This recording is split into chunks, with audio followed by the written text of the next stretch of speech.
कहाँ पड़ा मिला था विक्रम लैंडर का मलबा। इसरो के वैज्ञानिकों की थम गई थी सांसें। बहुत ही तनावपूर्ण बन गया था माहौल। अब चंद्रयान 3 5वीं ऑर्बिट का चक्कर लगा रहा है। जल्द ही लूनर ट्रांसफर टेरिटरी में जाने के बाद वह चांद की ग्रेविटी की ओर बढ़ चलेगा। दोस्तों, एक बात और बता दें आपको, चंद्रयान 2 के वक्त पूर्व इसरो चीफ के शिवन ने बताया था कि चंद्रयान के आखिरी 15 मिनट बहुत ही क्रूशल होंगे। सालों की मेहनत का अगर इन आखिरी के 15 मिनट मतलब लैंडिंग वाले 15 मिनट अगर इनमें कोई भी गड़बड़ी आ गई तो इसरो की सारी करी कराई मेहनत पर पानी फिर सकता है। साथ ही साथ करोड़ों भारतीयों का सपना भी चकनाचूर हो जाएगा जो चंद्रयान 2 को कामयाब होते देखना चाहते हैं। 15 मिनट्स ऑफ टेरर जो चंद्रयान 2 को भी फेस करना पड़ा था और आने वाले दिनों में चंद्रयान 3 को भी फेस करना पड़ेगा, मतलब सामना करना पड़ेगा। वीडियो में आगे आपको बताएंगे कि क्यों इतने भयानक और डरावने हैं वो लैंडिंग के आखिरी 15 मिनट। दोस्तों, चंद्रयान 3 चंद्रमा की सतह को फतह करने के लिए चंद्रमा की ओर बढ़ चला है। एक बार फिर चंद्रयान 3 को उन्हीं बाधाओं से गुजरना पड़ेगा जिन बाधाओं से चंद्रयान 2 को गुजरना पड़ा था और चंद्रयान 2 को झेलना पड़ा था हार्ड लैंडिंग का बेहद पीड़ादायी सफर। 6 सितंबर 2019 के दिन जब चंद्रयान 2 चांद की सतह की ओर लैंडिंग कर रहा था, ठीक उसी तरह से जिस तरह से चंद्रयान 3 को भी उतरना है 17 अगस्त 2023 के दिन। दोस्तों, 6 सितंबर 2019 को चंद्रयान 2 चांद की सतह पर लैंड करने के लिए आगे बढ़ रहा था। एकदम प्लान के मुताबिक सब कुछ सही चल रहा था। उस समय चंद्रयान 2 का वजन लगभग 1400 किलोग्राम के आसपास था और इस बार चंद्रयान 3 का वजन लगभग 3.8 टन है और इसे पृथ्वी से 3,84,000 किलोमीटर का सफर तय करना है। उस वक्त 1400 किलोग्राम वजनी चंद्रयान 2 का रोल नीचे की ओर डिसेंड कर रहा था। कहीं भी कोई भी गड़बड़ी का अंदेशा नहीं था, सब कुछ प्लान के मुताबिक चल रहा था। तभी वो समय आया जब चंद्रयान 2 को 5 किलोमीटर दूर आखिर के 15 मिनट में चांद की सतह पर उतरना था। वही आखिरी के 15 मिनट चल रहे थे। जैसा कि पूर्व इसरो चीफ के शिवन हमेशा से ही कहते आए हैं कि 15 मिनट्स ऑफ टेरर, जब कोई भी यान ऑर्बिट पूरा करने के बाद चांद की सतह की ओर सॉफ्ट लैंडिंग अटेम्प्ट करता है तभी सबसे ज़्यादा मुश्किलों का सामना करना पड़ता है। कुछ ऐसा ही हुआ था चंद्रयान 2 के साथ भी। वह भी अपनी गति को अच्छे से कंट्रोल नहीं कर पा रहा था, लेकिन फिर भी टच डाउन से 5 किलोमीटर पहले तक सब कुछ एकदम सही था। फिर अचानक 2 किलोमीटर जा पहुंचा था तब इसरो का संपर्क चंद्रयान 2 से टूट जाता है। कुछ लोग आज भी ये सोचते हैं कि ग्राउंड पर काम कर रही इसरो की टीम का कनेक्शन टूट गया था, इसलिए चंद्रयान 2 से कांटेक्ट नहीं हो पा रहा था। लेकिन असलियत ये थी कि जब चंद्रयान 2 चांद की सतह से टकराकर टूट गया था, मतलब क्रैश लैंडिंग हुई थी। क्रैश लैंडिंग की वजह से ही इसरो का संपर्क चंद्रयान 2 से टूट गया था। चंद्रयान 2 के ऊपर जो उस वक्त ऑन बोर्ड कैमरा लगाए गए थे वो ही इस मिशन को गाइड कर रहे थे। नीचे उतरने के लिए उस वक्त कमांड सेंटर से कोई भी कमांड नहीं भेजी जा रही थी। वहाँ पर जो नीचे उतरने की प्रक्रिया थी उसे इसरो में बैठे वैज्ञानिक नहीं कर रहे थे, बल्कि ऑन बोर्ड कंप्यूटर ही सारे डिसीजन ले रहा था। उसके अनुसार वहाँ रेट्रो थ्रस्टर्स को नीचे उतरते वक्त अपनी स्पीड को कम करने के लिए चंद्रयान 2 अपने थ्रस्टर को फायर करता और अपनी स्पीड को कम करता। लेकिन बाद में पता चला कि चंद्रयान 2 का ऑन बोर्ड कंप्यूटर इतना एडवांस लेवल का नहीं था। वह आखिरी समय में जज नहीं कर पाया कि उसे उतरना कहाँ सही रहेगा। हो सकता है कि उसका डिसीजन गलत हो गया हो या वो अपनी कमांड सही से ना दे पा रहा हो, जिसके कारण एक थ्रस्टर्स में प्रॉब्लम आई। अक्सर 2 रेट्रो थ्रस्टर्स होते हैं चंद्रयान में, जिनमें से एक थ्रस्टर्स में प्रॉब्लम आई जिसकी वजह से चंद्रयान 2 का ओरिएंटेशन बदल गया और वह उल्टा होकर सीधा क्रैश लैंड हो गया। जब वह उल्टा होकर गिरा तो उसकी गति बहुत तेज रही होगी।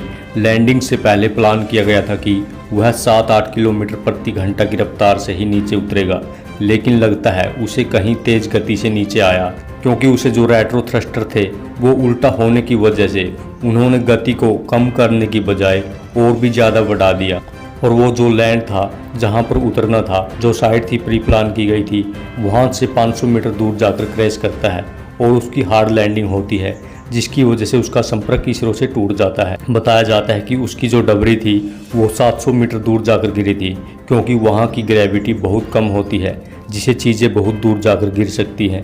जैसे ही इसरो का संपर्क इसे टूटा तो इसरो के वैज्ञानिक हैरत में पड़ गए कि इसको कैसे ढूंढे, क्योंकि वहाँ पर कैमरे तो नहीं लगे थे, न ही उसका कैमरा काम कर रहा था लैंडर विक्रम का। इस वजह से उसे तलाशना शुरू किया गया। यहाँ पर 3 थ्योरी हैं। पहली थ्योरी कहती है कि इसरो के ऑर्बिटर जो कि आज भी 100% सही काम कर रहा है।